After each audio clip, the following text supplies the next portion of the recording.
le digital est challenging et en même temps est source d'opportunités, c'est que justement sur les stands, le digital, il y a on va dire l'expérience client, même digital ou non, on va dire omnicanal.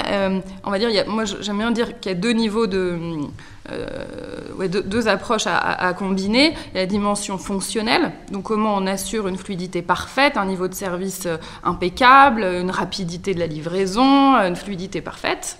Ça, c'est le point 1. Et puis la deuxième dimension, c'est la dimension plus émotionnelle et comment, au fil de ce parcours client, de l'expérience, j'ai des marqueurs pour laisser une empreinte émotionnelle de chacune de mes marques. Et donc à partir de là, cet exercice de construction de plateforme de marque Fnac et Darty est un vrai outil. En effet, c'est comme ça qu'on s'en sert. C'est pas une contrainte, c'est vraiment un guide pour se dire, y compris sur la dimension fonctionnelle, mais aussi émotionnelle, qu'est-ce qui fait que c'est Fnac, qu'est-ce qui fait que c'est Darty.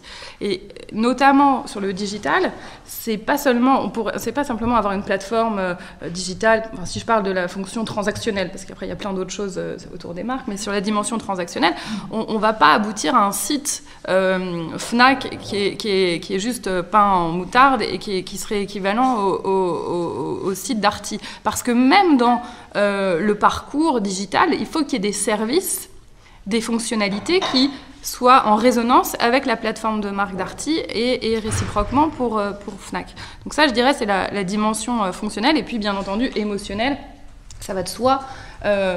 Donc ça peut, et là c'est là où le langage nous aide, parce que ça va être une petite phrase. Donc typiquement sur la Fnac, quand vous vous loguez, au lieu de vous dire inscrivez-vous ou identifiez-vous, c'est on se connaît déjà. Enfin, on a introduit du langage de connivence pour créer aussi faire le lien aussi avec la dimension humaine de l'expérience du point de vente.